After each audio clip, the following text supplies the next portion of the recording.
Wheel of Genre, the show for readers who pity the moaning thing in their walls. Right now, we are reading every short story in Ann and Jeff VanderMeer's The Weird Anthology, including this one, John Ray's The Shadowy Street. I'm Zach, and this week I am so interested in John Ray. You know, he knocked it out of the park with the last one we read. I can't even remember the name. What was the name? The Mind Salter. Oh, yeah. So good. And then this one was even better. So I feel like I found a keeper. You found a keeper. And yes, you mean welcome to We Love Jean Ray. I'm Bob. I'm interested in the image of a masked face. We've seen so many things now throughout this anthology that is evil hiding somewhere, or there's other dimension lurking underneath. And I think it's really interesting now where evil is a masked face. There's something underneath these weird neighborhoods in this story. We did talk a little bit about John Ray, but what do we know about him? Just to kind of get ourselves in the mindset. One thing I know he's written over 1,500 short stories and novels, and he's published so many times, so many different things. And yet he seems to be a somewhat obscure writer in the English language. He's called the Belgian Edgar Allan Poe, 1,500 stories, as you've said, which you would imagine they would all be crap if you're writing that fast. But so far we've read these two and they've been incredible. They've been two of our favorites, I think, in the collection. And the writing is very different. You've said it feels modern. I thought it felt kind of Victorian. I think it's so alive. It's like the weird text inside of Jeff VanderMeer's inverted lighthouse that's alive biologically. He was in jail, I think, when he wrote both of these stories, The Mind Salter and The Shadowy Street. I'm not sure, but at least The Shadowy Street, I think, was. He got arrested for embezzlement, and he was sentenced to 6 years, but he only was there for 2. We talked about this before, but he is, I think, really interesting. How can you get that much writing done? Like a little white-collar crime to, tickle the creative juices a little bit. That's right. Yeah, the last one we read was extremely nautical. It was weird, but it was nautical. And so I was expecting John Ray to be a little bit of I don't want to say a one-trick pony, but I'll say a man with a type, and this was something totally different and totally unexpected for me, at least. So this works with the familiar frame story that we've seen time and time again in these and in all weird fiction. Lovecraft loves doing this, where you have a found object. So it starts off with the narrator finding an object, but this is different. He finds 2 objects. And actually, I think this is brilliant of this story. This story is not told through one diary of, horrible and strange things. It's 2 separate stories in 2 separate found objects that the narrator thinks there is a connection between these 2. Mm-hmm. But aside from a few very well-placed clues, on the face of them, there's no real connection. They seem to be describing not just different locations, but different times entirely, different dimensions entirely. But it's intriguing. It is intriguing on the highest level for me to have 2 puzzle pieces that don't fit, but the author tells you, no, they fit. And I love that. I love it too. It's interesting too that we get, sometimes we get these stories where it's, okay, I'm going to just give you the manuscript and then the narrator's gone. The narrator comes back in at the end and gets some more answers and is even more terrified than at the beginning because of the answers that he gets. So 2 manuscripts. One is written in German and the other is written in French. So the first one, it's like a classic ghost story. We have this little family who is just... they hear something. The one youngest girl is like, I don't want to stay in my room. There's, what does she say? There is a fear inside of it. And all of her older siblings are like, what on earth are you talking about? A fear? So they all try and deal with this and say, don't worry. They go in her room and they try and scare out this fear. And then stuff just, starts flying around. It gets really crazy. One person goes missing. They never see her again. The older sister, and they're like, whoa. But then they tell us too, but it wasn't just us. We're going to only tell you about what happened to our family, but it was the whole street. And I think it's a string of I think they said 100 disappearances and 100 murders and a bunch of injuries in a course of a few days. Yeah. I thought the style of horror in this was so excellent. And maybe this is what I was saying in that it felt modern. Like it felt like a truly scary movie. Actually, if there's anything I would compare it to, actually would probably be something like Mark Z. Danielewski's House of Leaves, just because it's so centered around a house and kind of strange, almost impossible things happening with this house. Not the house itself changing per se, like in that book, but in the sense of like multiple times throughout it, characters just walk into rooms and then disappear. They're just gone forever from the story forever. She walked into her own bedroom and then we never found her again. Or like there's another character who they approach him. They're like, oh, there's Mr. So-and-so. And they tap on his shoulder and they're like, oh my God. And his head has just been cut off. Like out of nowhere, he's just there headless. Just like unbelievable. And it could be one thing to just have these kind of strange, interesting things. But then one of the characters develops a kind of sympathy, I guess, with the ghost. Yes. She tries to like bribe him with like milk, almost as if he's like a spooky Santa Claus, milk and cookies out. But then another character discovers it, treats it as a betrayal, then attempts to murder her. All while this haunted, moaning presence, who is also in some way injured, is kind of like in the room with them, moaning along, like "Don't do it more." It's so good. It's just so good. It's really interesting too. So as we talk about this ghost that seems to be friendly, I want to start talking about the second manuscript soon because it's never solved and it's very unclear why this is happening, and it makes it such an intriguing mystery. Of course, I guess if there is an invading alien race or ghost, whatever is happening, there might be some who are sympathetic to these poor humans that are just being torn apart like the Shrike has entered into their apartment. But this weird ghost that keeps going, more, more, seems to be really nice because, was it Frida? Oh, no, I think it's Mita. Mita, the middle kid. She's the one giving him milk. And so the milk will disappear and then it will feel like there's a breeze like going over her head as if the ghost is like saying thank you. But when she gets accused by her other sister, the sister like shines light on the ghost, stabs the ghost, and is able to kill it. So it seems like ghosts are kind of corporeal in this. They're invisible, but they float around. They can walk through walls. They can disappear or reappear. But I think it gets very complicated when the whole family seems to die because the manuscript ends. They said the worst possible thing could happen to us, and then it just stops. So it seems like this nice ghost, there's no other nice ghosts at all. And it also happens in the second manuscript, which stuff gets very crazy in the second manuscript. But there seems to be no saving grace for these ghosts in the second manuscript at all. Yeah, so the second manuscript is a total change of pace, but in a really fun way. Gosh, I need to stop singing the praises of this. But so the French manuscript centers around a person who is aware of an alleyway. Gosh, maybe this is a little bit more House of Leaves than I previously considered. But he's aware of an alleyway that is impossible. It shouldn't be there. So, there should be a wall between two buildings. Building, wall, building, or at least that's what the whole world sees. But when he looks down it, he actually sees a diagon alley. He sees an alleyway that should not be there, and he's aware of it for years.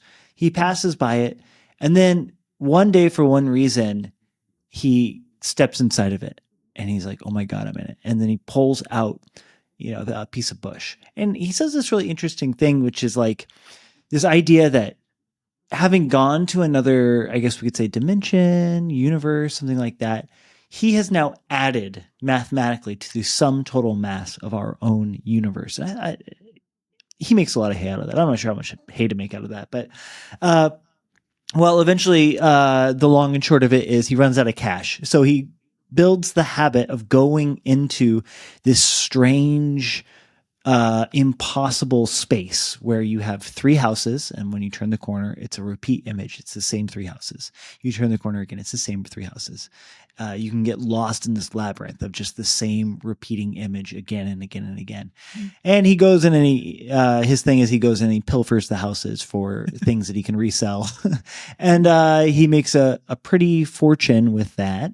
He does this for a time, and then eventually a series of murders start happening in a way that almost recalls the first manuscript. And he recognizes that they are all seeming to be related to the line of space that this alleyway is hidden. So basically he goes in with gunpowder and resolves to destroy it, and it causes a great fire. And then at the end, he goes in and he finds the first manuscript there, the French manuscript. So the supposed origin for the French manuscript is inside of this hidden dimension, which is then brought into the world of the German manuscript, which is then finally both manuscripts are then found by the protagonist. So there's our nested structure. Is it found by the protagonist or the narrator? Sorry, the narrator. It's very confusing because the narrator comes in, tells us about the two manuscripts, and it almost seems like they're continuing, but I think it's two different people, because the protagonist, or at least the guy who's writing the French manuscript at the end, he's trying to fight off these ghosts. His fiancée has died because she found out the map that he made about this line of all of these dangerous ghosts coming into these houses. Then he decides to come to burn them all down. However, his last lines are vampires. Vampires. Bob, I want to know, of all the stories we've read, have you seen other tales that are as interested in like physics, time and space, like actual warping of reality in the same way? It feels unique to me. It does feel unique. When we read Lovecraft, he talks a lot about non-Euclidean geometry, of course. And here, there is the shock at time not working correctly. It is also kind of non-Euclidean, or it's relative. I think it also reminds me of Borges a lot, where you're kind of trapped in this labyrinth, and this is very much a labyrinth of events, because these terrible things have happened in the past, which should have caused this, but they seem to actually happen after this. So there's a weird eclipse of two, not events, but this eclipse of two kind of accounts of history happening in this story. And yet it's a kind of fantastic history because it's supposed to be describing a real thing. Like it's tagged towards a real historical event, a great fire in Germany, but the explanations for that fire, and there is a fire at the end of the first manuscript, as I recall now, the explanations for that are supernatural. Mm-hmm. So both of them have different kind of supernatural explanations for why this city caught on fire. But or maybe that's the thing, is it doesn't really seem to give us enough. It doesn't give us enough to like really nail down any one thing. It's very elusive, not elusive, elusive on like what exactly the significance of certain events are. Like, for example, for half the story, I was convinced that this guy who was going in to steal things in this shadowy street was somehow entering the world of the German girls, and somehow he was actually the ghost in their world. But then he never met anyone, and he never fell in love, and he was never stabbed. So it seems to be clear that we're dealing with entities that are perhaps making their way into both worlds or both people.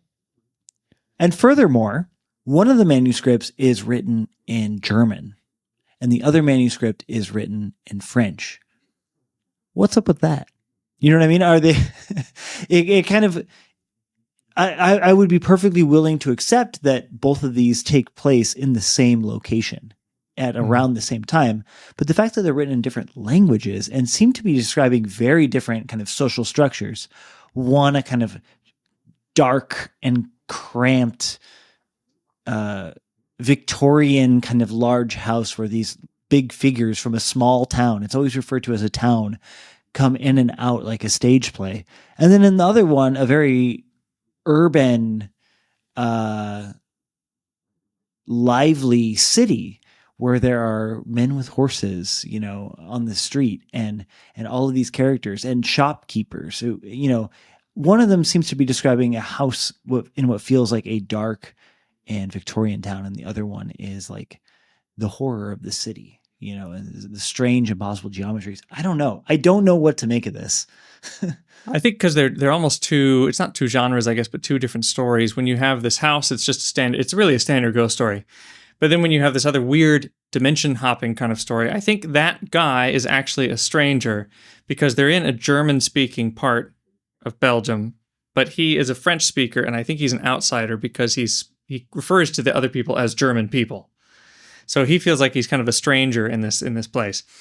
But when he's trying to put things together, I think when he's stealing this stuff, he knows that something is wrong.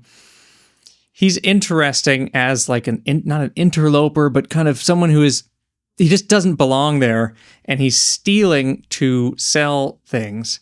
The viburnum bush that you mentioned earlier, when he takes this twig out and he says, okay, I've added to the mass of this other universe, is really interesting because he also tells himself, when I go back, and if people see me with it, it doesn't even matter if they see it, maybe they won't, because it really only exists for me, because I'm the only one who can exist in that other universe. He's a really strange outside character. Like, why is he even privileged to go into this street? He's the only one who can see it. It's everything about him, even though he is kind of the hero, getting these ghosts away with the fire, he's also exacerbating it. Like maybe he even brought them in. He's a strange character in this story.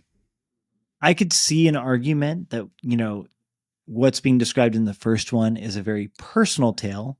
Mm-hmm. And then when they allude to it happening all around them over the whole town, what they're describing is, what our second manuscript is describing, where murders are happening all down in a line from this kind of rift in reality. Mm-hmm. I could see that being the case. But it just doesn't fit neatly enough. I think that if John Ray had given us all of the answers, we wouldn't have anything to talk about. You know what I mean? And it wouldn't be something that I sat with. And I think that like this kind of story is a lesson, I think, for anyone interested in writing these kinds of things, because, when you leave the reader fundamentally unsatisfied, but like just enough satisfied. I don't know how else to describe it. Like I am satisfied enough to feel like it wasn't a waste of my time, but unsatisfied to the point where I'm going to continue thinking about it. Like chewing it, mulling it over, stewing on it, whatever food metaphor I guess I'll use. I'm going to keep thinking about the story and how it could possibly fit together. What do you think, though? I mean, we've read quite a few vampire books now. Do you think these could actually be vampires? When the manuscript ends, vampires.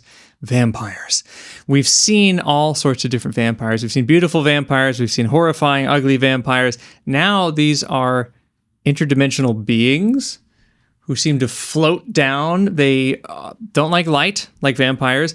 They don't seem to care about the Bible. If you use a cross, it seems to repel a vampire. But the one, Frida, I think is her name, she puts pages of the Bible all outside her door and it doesn't help her. She just disappears. Could these things, could we call this a vampire tale, or is it too weird to even call it a vampire tale? Well, they're lusty as hell, like vampires, but... More. But I don't know. I haven't seen anything else that feels particularly vampiric. I don't know. I mean, we just have one person say vampires. To me, that felt like this person's like that's their word that fits on for them perfectly of what they're saying. But I didn't take it to be the truth, the final unveiling of what these creatures were. But maybe it was supposed to be. I don't know. Maybe it reminds me a lot of The Willows by Algernon Blackwood, where you've described it before. The willows are there because we can't really see the terrible beings of this fourth dimension that are coming to us. Our minds just represent it as, okay, those are willows in front of me, but they're really not. I wonder here, too, either, whatever these things I'm seeing, they look like ghosts, they look like vampires, they're out to kill me, I got to fight back. Maybe that's what's being projected to these people, but the idea also of one being nice, is that the human's projection onto this evil creature, just like the projection of you are a vampire is happening.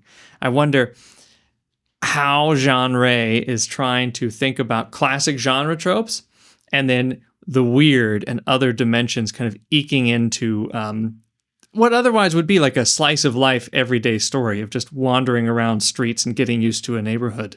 I don't know. I feel like this is one of the few stories where I feel like anyone watching this right now who has their own theories, I am 100% interested in reading what you guys thought. So, if you feel like there's something we missed, we didn't even talk about the lady with the green eyes, or the revelation that she was pulled from, whatever. If you have ideas on how to make all of the puzzle pieces, if you have a grand unifying theory of everything, let us know, because this was something else. I'll talk to you later, Bob. The truth is out there. Talk to you later, Zach.